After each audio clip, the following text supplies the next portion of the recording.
I've got some breaking news to tell you about from Turkey. The country's interior minister, Soylu, has resigned. This 2 days after a two-day lockdown was announced for 31 cities in Turkey. Al Jazeera's Sinem Koseoglu is on the line now from Istanbul. Sinem, why has the minister resigned? Adrian, almost half an hour ago, he announced his resignation on his official Twitter account, saying that he is taking all responsibility for what happened on Friday night.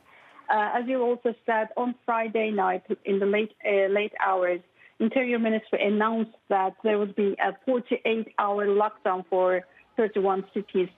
So far, Turkish President Erdogan has been against the idea of a lockdown, especially for Istanbul, as it's the economic capital of the country. But the weather has been very nice for the last couple of days, and people were going out. And even last Friday was a very busy day for Istanbul traffic, as if there is no coronavirus threat in Turkey. That's why the Health Ministry, the Science Board and Interior Ministry have urged for this lockdown. However, the circular of the lockdown wasn't announced simultaneously with the lockdown. That's why people flocked into supermarkets, thousands of people to buy bread. The bakeries and supermarkets were full. People violated all that social distance rules that they have to obey, and it was a chaos, in short.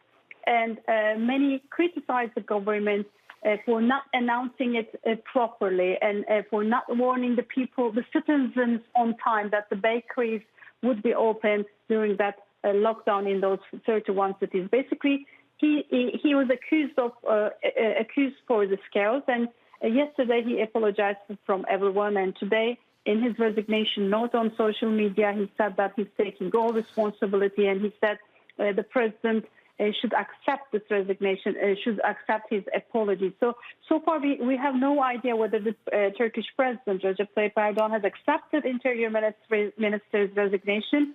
But I must say that for Turkey, that has also been fighting against the outlawed Kurdistan Workers' Party, which Turkey has designated as a terrorist group, it is not good news, because Suleyman, the Interior Minister, has been well known for his efforts to fight against what the country calls terrorism, and he has been harsh on the measures. Sinem, many thanks indeed. Al Jazeera's Sinem Koseoglu there on Turkey's Interior Minister, who has resigned after a curfew was announced at the last minute, causing panic buying across the country. Many thanks, Sinem.